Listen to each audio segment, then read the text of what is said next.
Llegan las claves para descifrar el complejo mundo de la economía. Al contado.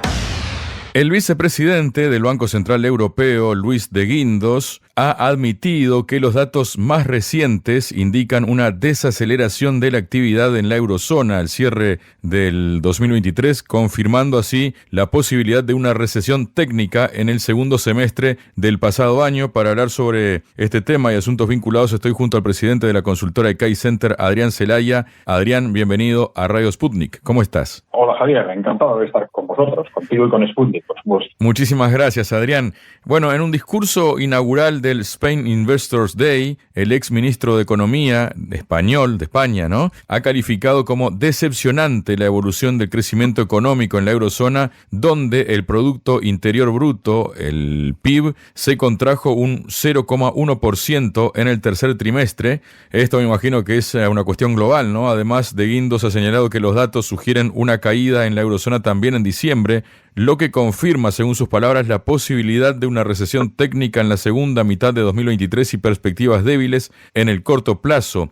En este sentido, de Guindos ha destacado que la desaceleración de la actividad parece ser generalizada, siendo la construcción y las manufacturas particularmente afectadas, aunque ha anticipado que los servicios también se debilitarán en los próximos meses como resultado de una actividad más débil en el resto de la economía. Esto más o menos ya se sabía, ¿no? ¿Cómo lo ves, Adrián, y qué perspectiva se abre, ¿no?, para el 2024, ¿no? Sí, vamos a ver, independientemente del detalle formal de cuándo se produce exactamente esa recesión técnica, efectivamente algo previsible y previsto, ¿no? Algo previsible que empieza de alguna forma a desatarse a partir de la evolución y de la recesión de la economía alemana. Vamos a ver, aquí podemos hacer análisis de una perspectiva de largo plazo o de corto plazo, pero el análisis de largo plazo en este caso es muy importante porque nos revela hasta qué punto Europa pues no está haciendo prácticamente nada para hacer frente a sus grandes retos. El crecimiento de la economía europea ha sido muy, muy bajo en las últimas décadas,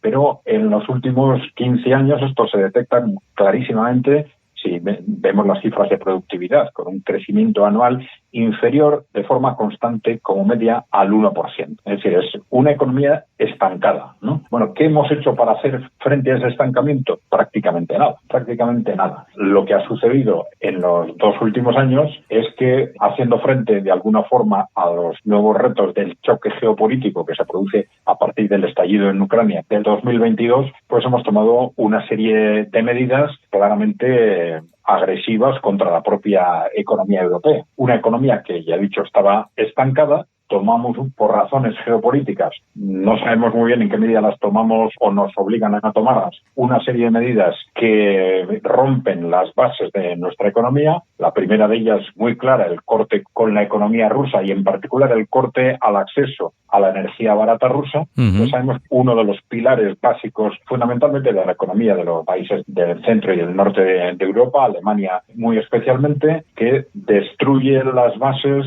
de todos los sectores económicos intensivos en energía que se estaban apoyando desde hace muchos años en esa energía barata. A partir de ahí, pues ha ido sucediendo lo que era esperable, que esos sectores en concreto han ido perdiendo capacidad productiva, perdiendo ventas, ha ido arrastrando al conjunto de la economía alemana primero y europea después. A partir de ahí, no es si hubiera sido la única medida, pues bueno, pues podríamos valorarla de alguna forma, pero es que además de esto, después hemos ido tomando medidas para cortar o dificultar las relaciones económicas con China, con lo cual es otro de los pilares de la economía europea.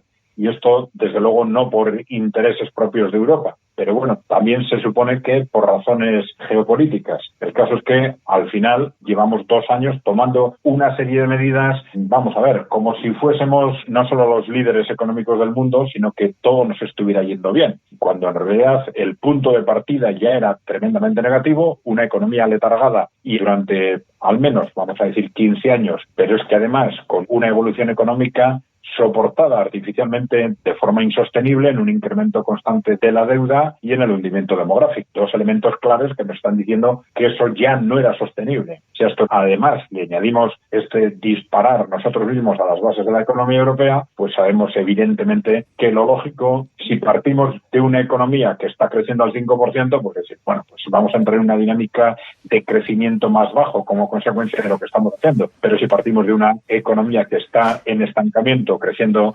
sistemáticamente por debajo del 1%, pues sabemos que el impacto lógico es entrar en recesión antes o después. Y eso es lo que evidentemente ha pasado ya en Alemania y probablemente va a pasar este año, como ya ha dicho de Guindos, en el conjunto de la eurozona o en el conjunto de la Unión Europea.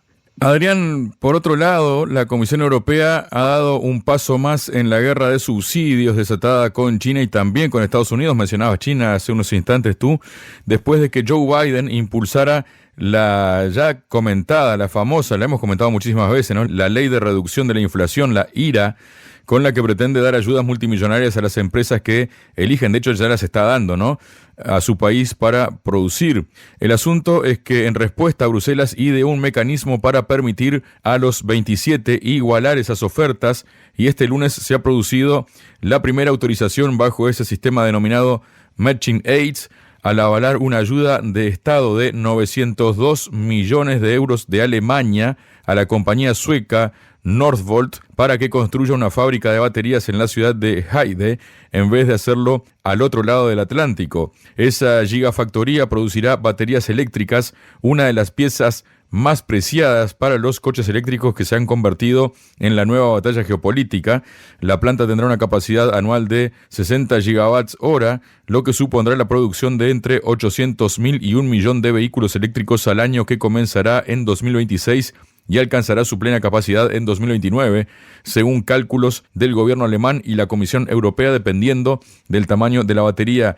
¿Tiene recorrido esta estrategia europea? ¿Tiene suficiente hilo este carrete o se quedará, digamos, lengua afuera a mitad de camino de competirle así frente a Estados Unidos en esto, Adrián? Sí, bueno, aquí tenemos dos temas. En principio, aunque entiendo que no es el tema central de tu pregunta, el tema de la competencia en cuanto a los vehículos eléctricos, fundamentalmente con China, que nos está arrollando desde todos los puntos de vista, en precio, en calidad. Los vehículos eléctricos europeos no tienen absolutamente nada que hacer en competencia libre con los vehículos chinos, ¿no? Y hacer frente a ese diferencial en cuanto a capacidad productiva va a ser muy difícil, ¿no? Pero el contexto general de la pregunta, vamos a ver, yo creo que evidentemente Europa necesitaba de alguna forma avanzar en esta línea. ¿En qué línea? Bueno, pues la línea de romper con esa dinámica absolutista del libre comercio, del no a cualquier tipo de ayudas de Estado, que era una dinámica que de alguna forma resultaba intentante para las grandes corporaciones, pero que no tenía ninguna lógica desde el punto de vista de la evolución de la propia economía europea a medio y largo plazo. Es curioso, pero bueno, también previsible, cómo Europa, también Estados Unidos, ¿no?, pero Europa pues era uno de los adalides del libre comercio en el conjunto del mundo, cuando supuestamente éramos de alguna forma el conjunto de Occidente pues líderes económicos del mundo. Pero, y esto es lo que siempre pasa, el libre comercio es lo que defienden las naciones fuertes con el objetivo de facilitar la destrucción de las economías de los países débiles, pero que en el momento en que esos países fuertes empiezan a sentirse débiles, todas las teorías y las ideologías del libre comercio internacional se meten en el cajón, y eso es lo que ha empezado a hacer Europa ya desde hace pocos años. Entonces, todo lo que era absolutamente implanteable desde el punto de vista, aparentemente implanteable desde el punto de vista de la teoría económica, pues de pronto empieza a ser planteable y las ayudas de Estado se empiezan a ver cada vez de forma más lógica. Vamos a ver, desde el punto de vista de los intereses de la propia Europa, lo lógico es un equilibrio entre las dos posiciones. Claro, el problema es que ese equilibrio es complejo de gestionar, evidentemente. Se gestiona mucho más fácil los conceptos absolutos de viva el libre comercio y solo libre comercio y nada de ayudas de Estado, o el contrario, de cerrar fronteras y ayudar en todo lo que queramos a nuestras industrias, ¿no? El saber que el punto correcto es un intermedio, probablemente, y que es bueno impulsar el comercio internacional, pero también eso tiene que ser respetando pues los equilibrios lógicos de las economías nacionales, pues es más complejo de gestionar, pero está claro que lo que interesa realmente a las naciones es buscar y situarse dentro de ese punto intermedio. Entonces, desde ese punto de vista, es bueno que empiecen de alguna forma en la propia Europa a manejarse estos conceptos. El problema es que las teorías económicas en la Unión Europea durante los últimos años no se utilizan en base a la lógica del interés de las empresas y de la economía europea en general, sino lamentablemente en base a los intereses en parte norteamericanos y en parte de las grandes multinacionales, que en cada caso tienen más peso a la hora de que se tomen unas u otras decisiones, ¿no? Bueno, evidentemente Europa tenía que defenderse o debería defenderse de alguna forma frente a lo que estaba pasando con este derrumbe premeditado y decidido por nuestros propios gobernantes de nuestra economía, y este aprovechamiento por parte de Estados Unidos de la situación para incentivar el traslado de capacidad productiva de Europa a Estados Unidos, ¿no? Bueno, lo que ocurre es que medidas concretas como esta autorización para una implantación productiva en Alemania no nos solucionan o son difícilmente creíbles desde una perspectiva de conjunto sin un cambio político. Es decir, si la propia clase política que ha permitido este progresivo debilitamiento y esta casi autodestrucción de la economía europea se mantiene en el poder, pues es difícilmente creíble que de pronto vayan a enfrentarse radicalmente o estructuralmente a los intereses de Estados Unidos o de las grandes multinacionales que son las que han dirigido la economía europea durante los últimos años. Bueno, vamos a ver si esto de alguna forma se sitúa en un punto intermedio, porque claro, la propia clase política europea, eso sí es cierto, pues está en un contexto de creciente, vamos a decir, preocupación o creciente alarma ante la propia debilidad estructural de la economía europea y ante pues una rebelión social que está surgiendo en distintos países europeos frente a lo que está sucediendo. Hablábamos de disputas, ¿no, Adrián, entre la Unión Europea y China, que no cesan, ¿no? Durante los últimos meses, ambas partes han intercambiado acusaciones entre ellas de competencia desleal y proteccionismo en diferentes industrias, lo que ha creado una tensión comercial y económica difícil de solucionar en el corto plazo. Pero la última maniobra del gigante asiático ha sido abrir una investigación sobre el precio del alcohol importado de la Unión Europea. Lo que ocurre es que China ha comunicado que estudiará si los productores europeos de licores están invirtiendo sus productos en su mercado y llevará a cabo una investigación antidumping. Esta práctica consiste en exportar bienes a un país a precios que no reflejan su coste, pero este anuncio no llega gratuitamente, evidentemente, porque se produce 3 meses después de que la Comisión Europea iniciara otra investigación sobre la afluencia de coches eléctricos que tú comentabas hace un momento también, chinos a Europa, por enormes subsidios estatales para mantener los precios de sus exportaciones artificialmente bajos. ¿Cómo ves esta situación, Adrián? Sí, bueno, vamos a ver. Esto, por un lado, es un reflejo de una decisión geopolítica. Esto es importante tenerlo en cuenta. Es decir, una decisión geopolítica que vino aproximadamente 6 meses después del estallido en Ucrania, cuando desde Estados Unidos llegan a la conclusión de que no van a conseguir que China rompa su alianza informal, vamos a decir informal, pero estratégica con Rusia, y entonces cambian de estrategia y dicen, bueno, pues hay que ir a por China. Entonces, en ese ir a por China, pues se imparten instrucciones dirigidas fundamentalmente hacia Europa de que hay que empezar a romper relaciones económicas con China, hacer daño a China simple. Europa, a pesar del daño que esta estrategia hace a nuestra economía, pues nuestros dirigentes políticos se someten a esa estrategia y empiezan a buscar un pretexto tras otro para romper o debilitar esas relaciones económicas con China. Bien, ese es el punto de partida geopolítico que tenemos que tener en cuenta. Independientemente de esto, es evidente que en el comercio internacional, en continentes en este caso, estamos hablando de Europa y de China, que es un continente en sí mismo, ¿no?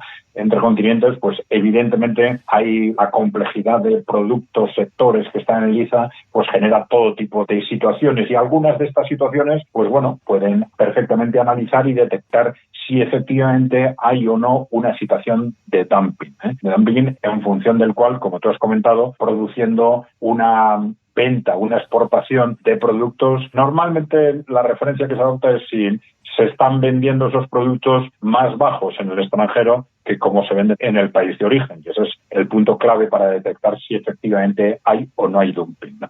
Pero aquí hay una cuestión importante que es, vamos a decir, la falta de comprensión de los dirigentes o del establishment europeo con respecto a algunas formas de actuar en China, ¿no? Que es formas de actuar que están relacionadas con un Estado más activo en el ámbito económico, algo que no es en sí mismo, a pesar de que las teorías neoliberales en Europa están constantemente diciendo lo contrario, pero que esa forma de actuar de China no responde a objetivos de dumping, sino responde a objetivos de lógica económica interna, de que si se quiere potenciar un determinado sector, pues puede haber una lógica muy directa y muy clara en que el Estado o determinados organismos del Estado pues ayuden, impulsen a ese sector, financien ese sector en la medida necesaria. Y esto no tiene por qué ser en absoluto criticable desde un punto de vista de la lógica económica general. Al contrario, lo que tendría que ser es una referencia para que Europa adopte este tipo de políticas cuando sea necesario. Y esto nos lleva también a una reflexión sobre el desastre, el verdadero desastre que ha supuesto para Europa una interpretación tan ideológica, tan religiosa de ese concepto de crítica de las ayudas del Estado, porque incluso es algo que no estaba ni siquiera de alguna forma teorizado. Es decir, cuando se crea el mercado común y después la Unión Europea, se cuestionan las ayudas de Estado de los países miembros en base al criterio, no porque se entienda que ideológicamente, es decir, desde el punto de vista de la teoría económica, no debe haber ayudas de Estado, sino porque se entiende que las ayudas de los Estados miembros cuestionan el mercado interno dentro de la Unión Europea, pero siempre con la base teórica de que la propia Unión Europea, como tal, puede dar ayudas definidas en función del interés general del conjunto de la Unión Europea. Pero ¿qué ha sucedido? Que con ese pretexto se han ido destruyendo la intervención pública, el impulso público de la economía en los países miembros, pero no se han sustituido por ayudas y por un impulso significativo por parte de la Unión Europea. Y esto ha sido desastroso para distintos sectores de actividad en el conjunto de Europa. Pero bueno, ahora nos enfrentamos a una economía china que ha gestionado todos estos temas de participación y de intervención pública, de impulso público de la economía, muchísimo mejor que nosotros, y ahora estamos intentando utilizar esto que ha sido un claro defecto de gestión de política económica y política industrial por parte de Europa como un argumento para poner pegas a unos u otros los productos chinos. Pero bueno, una vez más, no sería malo utilizar este tipo de situaciones para hacer una reflexión interna y darnos cuenta de muchas cosas que hemos hecho muy mal en las últimas décadas y empezar a plantearnos la revisión de las mismas. Por otro lado, Adrián, según informa El Economista, el precio de los paneles solares están en mínimos históricos tras caer en un 50%, un nivel que será menor en el futuro tras el acuerdo alcanzado entre 7 de los principales fabricantes de este producto, una alianza que reducirá los costes de la transición energética europea, aunque también tiene una contrapartida negativa, informa El Economista. Dice que el pacto tirará aún más los precios e impedirá a los fabricantes del viejo continente competir. En otras palabras, el viejo sueño de la industria solar en la Unión Europea no podrá cumplirse en un mercado que dominarán aún más los gigantes asiáticos. Esto es como un clavo en el ataúd, Adrián. Sí, el problema de fondo es comparando la gestión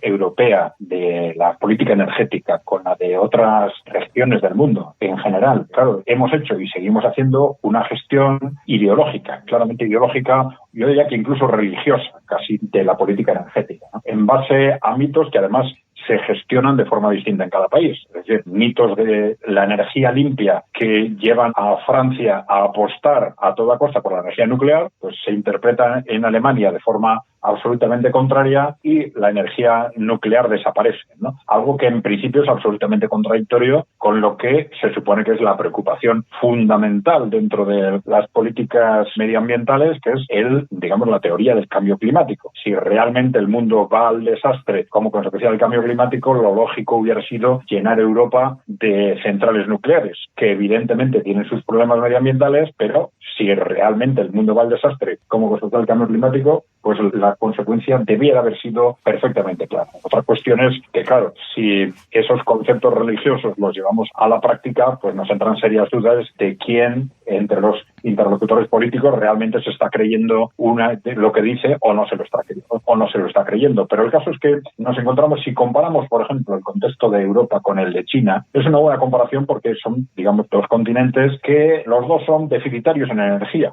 Tienen con una importante avance industrial, una importante presión industrial, y los dos son deficitarios y necesitan importar energía del exterior. Claro, vemos cómo China ha hecho una gestión tremendamente práctica de los conceptos, tanto de eficiencia energética, de gestión medioambiental, etcétera, apostando un poco por todo, por las energías renovables, por las energías fósiles, con mucha flexibilidad y criterio práctico, y Europa no. Europa ha hecho una gestión, vamos a decir, pues eso, religiosa e interpretada en la práctica de acuerdo con los intereses particulares de determinados sectores y de determinados grupos políticos, ¿no? Y esto nos ha llevado a constantes contradicciones, absurdos, pues bueno, que de pronto nos llevan a introducir objetivos que sabemos que van a destruir nuestra economía, pero seguimos apostando por ellos. Había una expectativa de reducir significativamente el peso de la energía fósil, pues es destructivo para la economía europea, pero bueno, desarrollaremos industrias en el ámbito de las energías renovables, y esto pues es una pequeña compensación, y ahora nos encontramos con que incluso eso no lo vamos a tener, pues precisamente porque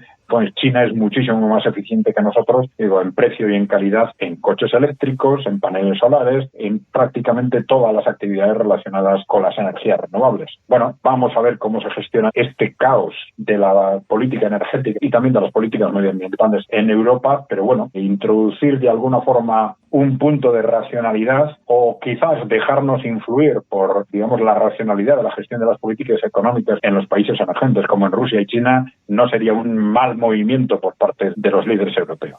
Muchas gracias, Adrián. Muy bien, Javier, pues gracias a ti y gracias a Sputnik. Hasta la próxima. En Radio Sputnik, Al Contado, el cable a tierra de la economía global.